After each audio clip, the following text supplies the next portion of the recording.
Halo teman-teman semua, selamat datang kembali di channel Mimin ini. Selamat menonton ya untuk kelanjutan dari cerita Mafia ini. Tapi jangan lupa untuk tekan tombol like dulu video ini dan subscribe juga channel ini.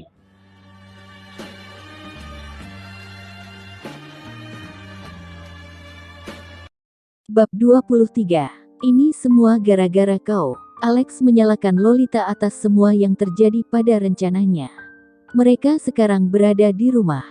John memberitahu Alex bahwa mereka kehilangan jejak Derek dan Lolita disalahkan atas semua ini. La bahkan tidak tahu menahu rencana apa yang hendak Alex lakukan di pesta. La bingung, terkejut dan marah ketika Alex menyerahkannya sebagai hadiah pada Dalton. Tapi dengan seenaknya, pria itu malah menyalahkannya seperti ini. John pergi dan selesaikan kekacauan di rumah itu. Jangan biarkan polisi tahu mengenai hal ini, tita Alex sebelum John pergi meninggalkan mereka. Aku tidak percaya kau begitu bodoh. Seharusnya kau goda saja Derek dan buat pria itu takluk sehingga aku bisa membunuhnya saat itu juga. Terus-terusan Lolita disalahkan dan Satu Amas berusaha sabar. Lolita berpikir mengapa Alex harus semarah ini. Biasanya pria itu tidak banyak bicara dan hanya diam dan mengabaikannya seperti biasa. Kau dengar aku? Alex mendadak bertanya. Lolita melihat sebuah pisau di dalam keranjang buah Meyatamu. Terlintas pikiran jahat di otaknya. Sambil memandang Alex yang menunggu jawabnya, La ambil pisau itu dan menunjukkannya pada Alex. Jangan bilang kau akan membunuhku, tanya Alex sarkastik dan meremehkan Lolita. Kenapa tidak? Tanya Lolita menantang. Jangan main-main. Tatapan Alex berubah tajam padanya. Dari tadi aku sabar mendengarkanmu bicara. Kau seenaknya menyalahkanku dan menghadiahkanku pada pria itu. Sudah cukup, makhluk kalian pantas mati. Bertepatan dengan itu Lolita langsung menancapkan pisau itu tepat di jantung Alex. Pria itu kejang-kejang dan meringis kesakitan. Kau sudah banyak membunuh orang, sekarang giliranmu untuk mencapai ajal, ucap Lolita, lalu tertawa keras.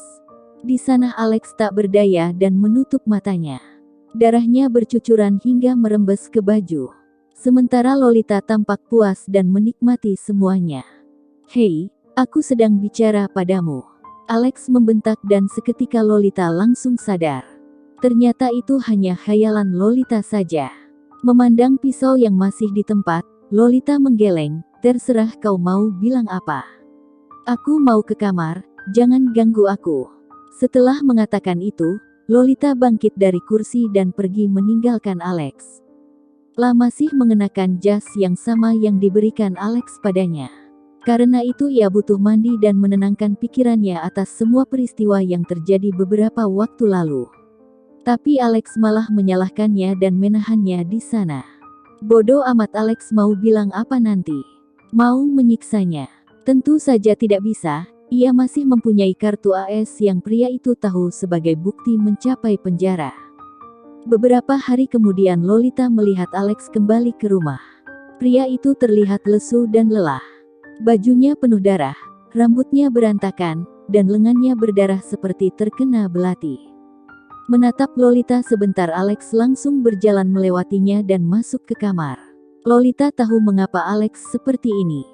Pasti karena percakapan antara Alex dan John beberapa waktu lalu yang ia dengar sebelum Alex pergi. John mengatakan Derek berada di bandara. Pria tua itu hendak kembali ke tempat asalnya, Israel. Alex memanfaatkan itu untuk menangkap Derek. Tapi siapa yang tahu, melihat keadaan Alex yang seperti ini, ia menyimpulkan rencana Alex gagal kali ini. Entah mengapa menyadari penderitaan Alex membuat Lolita senang. Yah, walaupun Derek sama jahatnya dengan Alex tapi tetap saja ia bahagia atas semua kesusahan yang Alex alami. 1 jam kemudian bawa kotak P3K ke kamarku.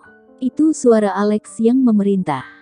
Lolita kira Alex sudah masuk, tapi yang dilihatnya, Alex masih berada di ambang pintu sambil menatapnya datar. Belum sempat Lolita membantah, pintu itu terlebih dahulu berdentum tepat di depan wajahnya. Tuh kan, kenapa si Alex selalu bersikap seenaknya? Dengar, yah, aku tidak mau menurutimu. teriak Lolita sebelum pergi dari sana.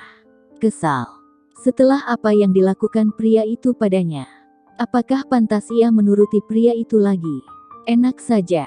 Apa yang kau lakukan di sini? Aku menyuruhnya membawa kotak P3K kan tadi. Alex bertanya dengan tidak suka. Seperti yang kau lihat, aku sedang menyiram tanaman di sini, jawab Lolita santai. Berjinjit dan menumpahkan air yang ada di wadah cerek itu masuk ke dalam pot. Setiap hari, setelah membersihkan rumah, Lolita akan pergi ke pinggir kolam renang untuk menyirami bunga-bunga yang bergelantungan di atas atap. Lakukan itu karena bosan, mau pergi juga tidak bisa. Dua penjaga itu selalu mengawasinya 24 jam selama Alex tidak ada di rumah. Sekarang kau mulai membantahku, tanya Alex dingin. Untuk beberapa saat Lolita memejamkan matanya jengah. Alex dan sikap dominannya, benci itu semua. Tapi tenang, ia juga Lolita, keras kepala dan tidak mau menurut pada orang. Ambil saja sendiri, jawab Lolita ketus. Masih mengontrol emosinya saat ini.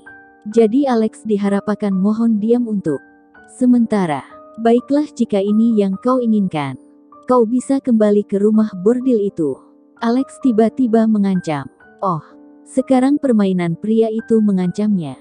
Menghentikan aktivitasnya, Lolita mencengkram benda penyiram itu kuat dan menatap pria itu nyalang. Lakukan sekarang. Menatap dingin padanya, Alex langsung duduk di kursi santai sambil rebahan. Melihat itu semua, Lolita tidak bisa menolak. Jika tidak Alex akan mengirimnya ke rumah bordil itu lagi. Baiklah, Lolita membalas geram perkataan Alex. Sambil melangkahkan kakinya lebar-lebar, Lolita pergi dari sana. Beberapa menit kemudian Lolita kembali dengan kotak P3K di tangannya. Tapi saat sudah di sana ia melihat Alex tertidur di kursi santai. Oke, lebih baiklah taruh saja di sana. Yang pernah ia sudah menuruti permintaan pria itu. Jadi tidak ada masalah lagi bukan? Tetap di sini, dan obati lukaku. Mendadak suara Alex yang memerintah langsung menghentikan langkah Lolita yang hendak pergi. Cepat lakukan. Alex membuka matanya dan mengisyaratkan matanya ke lengannya yang terluka. Ataukah, sebelum Alex mengeluarkan nada ancamannya lagi, Lolita segera bergerak dan membuka kotak P3K itu cepat. Alex tampak tersenyum sinis. Bagus, katanya puas.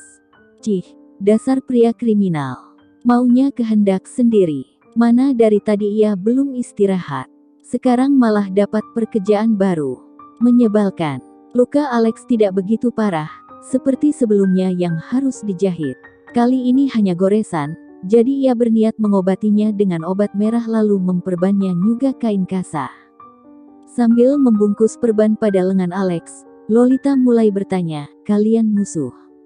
Tanya Lolita, menetralkan suara agar tidak terlihat seperti ingin tahu. Siapa? Ucap Alex tanpa minat. Darik dan kau. Tidak ada jawaban. Lalu siapa Darik? Tanya Lolita lagi. Tidak ada jawaban. Lolita menghela nafas kasar. Oke sabar Lolita. Kalau begitu mengapa kau menjual aku pada Dalton? Bukan menjual tapi menghadiahi lebih tepatnya, jawab Alex membenarkan. Lolita tidak tahan lagi, ia keluarkan semua kekesalannya, pria sialan. Aku hampir disiksa di sana. Aku ketakutan dan cemas karenamu. Wanita-wanita itu bahkan digantung mayatnya dan siksa. Kau menyalahkanku, aku tidak tahu apa-apa. Kalian memang biadab. Loli tekan luka Alex yang sudah selesai diperban. Alex meringis sedikit. Pria itu kemudian ingin marah tapi langsung menyelanya. Cukup awas saja jika kau memerintah aku lagi. Setelah mengatakan itu Lolita menendang kotak P3K itu dadapan Alex lalu pergi dari sana dengan kesal. Tidak, lepaskan. Lolita langsung menahan tangannya yang ditarik kedua penjaga itu. Jangan dengarkan. Kirim dia ke rumah bordel sekarang. Alex terlihat marah. Mampus. Gara-gara ia yang bersikap lancang pada pria itu Alex langsung memanggil anak buahnya dan menyuruh mereka untuk mengembalikannya ke rumah bordil.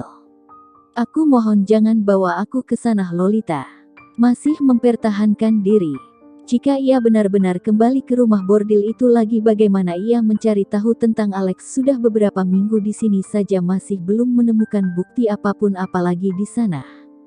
Bahwa dia, Alex, tidak menggubris dan teguh pada pendiriannya. Tiba-tiba Lolita berhasil lepas dari genggaman dua penjaga itu. Lolita pun langsung berlutut tepat di kaki Alex. "Aku akan lakukan apapun yang kau mau, tapi aku mohon jangan kirim aku ke sana," ucap Lolita menggabungkan kedua tenaganya di depan dada. Sial, terpaksa ia melakukan hal rendahan demi misinya. Sabar Lolita, ini hanya sementara. Alex tersenyum mireng. "Mau melakukan apa saja?" tanya Alex. "Memastikan." "Liah," jawab Lolita yakin, tapi hatinya tidak yakinlah, merasa akan ada musibah setelah ini. "Benar saya," Alex menyuruhnya berdiri dan memerintahkan hal yang tak terduga padanya. "Ubah kursi ini hingga berbentuknya sebuah aturan L panjang," perintah Alex. "Really? Why not?" Setelah mengatakan itu Alex pergi dari sana dengan puas. "Dalam waktu 30 menit harus selesai, setelah itu pergi ke dapur dan buatkan aku makan siang," perintah Alex. Berbalik lagi lalu pergi.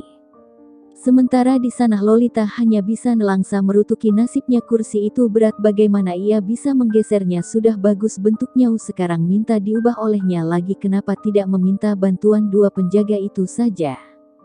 "Bantu aku X." Lolita memperlihatkan pupeye matanya pada mereka, tapi dua penjaga itu berkata maaf dan pergi dari sana dengan menyesal. "Hei kalian, bukankah kita sudah berteman? Bantu aku!" Lolita berteriak. "Tep, tidak digubris. Lah, bahkan sudah memberian nama Pang-an pada mereka. X dan R bukankah nama yang bagus? Dasar tidak setia kawan." Pagi itu pun Lolita habiskan dengan menggeser seluruh sofa ruangan tamu itu hingga berbentuk L sesuai permintaan Alex. Keringat bercucuran, tenaganya hampir habis setelah menggeser benda seperti gunung itu. Oke, mungkin mulai berlebihan karena kelelahan. Namun Alex seperti tidak berperi kemanusiaan. Pria itu langsung menyuruhnya lagi masak di dapur. Saat sudah dibuatkan makanan yang dimau Alex tetap saja masih komplain. "Tidak ada keju." Alex meradang dan membanting pelan piring itu. "Aku tidak suka keju," jawab Lolita. Memang benar, melihatnya saja sudah membuatnya pusing, apalagi memakannya. "Itu kau, bukan aku," sela Alex. "Cepat buatkan lagi pasta yang sama, tapi dengan topping keju." Akhirnya Lolita menurut kemauan Alex, walaupun hati menggerutuk ia tetap melakukannya demi misi. "Keju. Lah, bukan tidak mau memakannya, malah katanya keju itu menyehatkan." Tetap saja ia membenci makanan seperti itu untuk beberapa hal. "Geser lebih kiri, tidak itu miring. Ke atas sedikit ya, astaga, kau ini bisa tidak melakukannya?" Alex berkaya dengan frustasi. "Kau ini ternyata banyak bicara ya." Lolita mulai kesal, ia turunkan lagi lukisan itu dari dinding. Tadi untuk makanan, sekarang hanya untuk dinding.